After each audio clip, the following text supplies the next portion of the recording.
Welcome to the 8th IndieRef Weekly Review, bringing you a roundup of news you maybe missed every week until the Scottish independence referendum in September. This week, heart transplants and coloured smoke.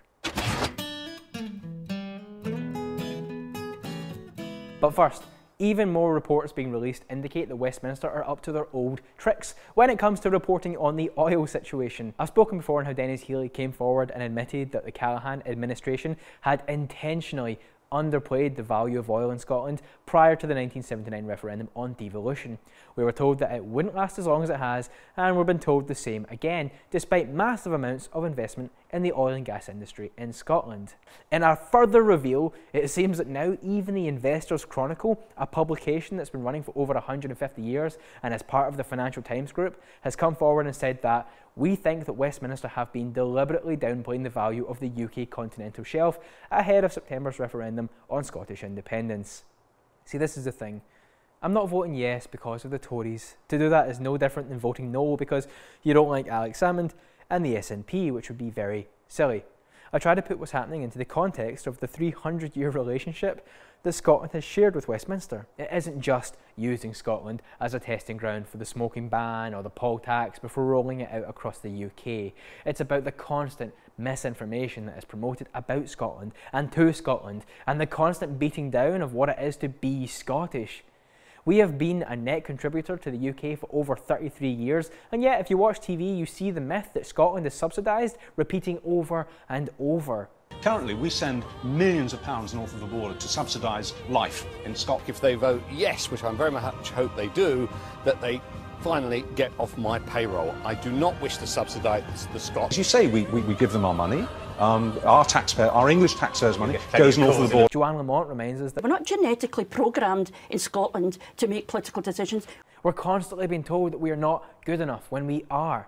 Did you know that in 1979, Scotland voted for a parliament of its own, and a majority of people said yes? Over 50% of voters said that we should have our own Scottish parliament, but due to an amendment from Labour MP George Cunningham, a yes vote needed to be over 40% of the registered electorate, which means if you didn't vote, your vote counted as a no, including folks who were dead but still registered. So we didn't get the parliament, despite having the majority, and it took another 20 years before we had a second chance, and that time we voted yes. Again. See, aren't you tired of a relationship that sees us lied to keep our resources, that funnels so much investment into the south that Scots have to leave the country every year to find work? A relationship that constantly demeans us, hides the truth from us, and intentionally limits us. It's a long-running British tradition.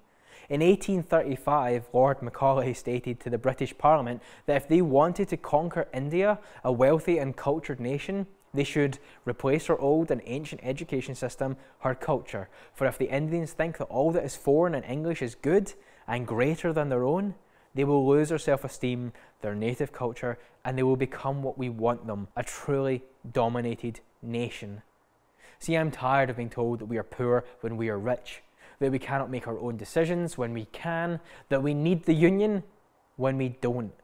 Wasn't it Lord George Robertson who recently told us that Scotland has no language or culture?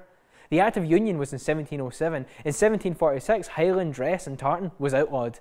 See, it only lasted 5 years, and it isn't relevant to the ongoing debate, but you need to understand that a large part of the Union has always been geared towards keeping Scotland in its place by lowering its self-esteem and eradicating its identity. This week on Project Fear, the ongoing campaign to keep you scared of independence, we find out that in an independent Scotland, we won't have access to blood and organ donations from the rest of the UK. Gordon Brown came forward this week and stated that the links we have with the British NHS would be put at risk. A quick phone call to Organ Donation Scotland on Friday from Wings revealed that Scottish independence will not affect organ donation and the system will continue as it currently does. So, this is another petty scare story from Labour.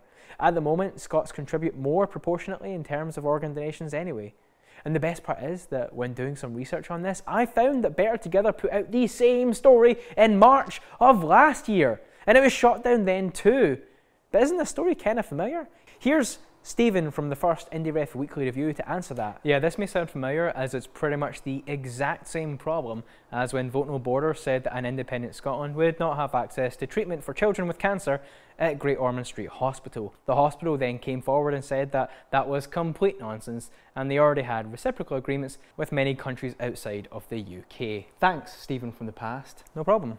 Oh, just a quick thing, it's pronounced Kirkcudbright, not Kirkcudbright. You'll understand in a few weeks. And now on to the final section, it's the fact of the day. Some of our more astute viewers may be aware that the Commonwealth Games are currently happening in Glasgow. Despite the No camp banging on about how the Yes camp should not politicise the Games, the MOD blocked the use of blue and white smoke being used by the Red Arrows and instead trailed the colours of the Union Jack, even though technically Britain isn't taking part in the event. Now, I wasn't even going to report in this until the MOD made a statement that the Red Arrows don't trail any colours other than the red, white and blue. Except that they do.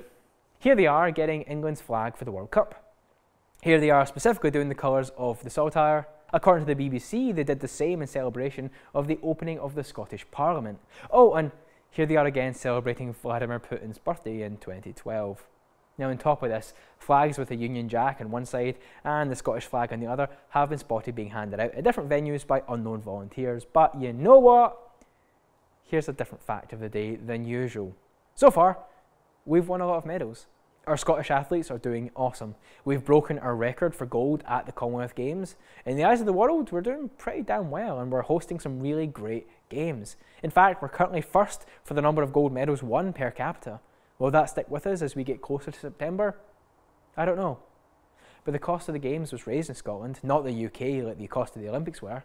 We did it by ourselves, and hopefully when it's over, people are going to look at it and realise that we hosted a massive sporting event in Scotland and did really well at it, as Scotland. I've overheard so many people here for the Games say that they are behind us, behind the referendum, and that it's the right thing to do. Isn't it time we joined them and the world as a country of our own? That's it for this week's Indie Ref Weekly Review. Links to everything I've spoken about are below. If you have any questions or want to send in a story, you can send it over to indierefcommunity@gmail.com. Follow me on Twitter @StephenPayton134. Please do share, like and subscribe. I will see you all next week, and remember, don't hate the media, become the media.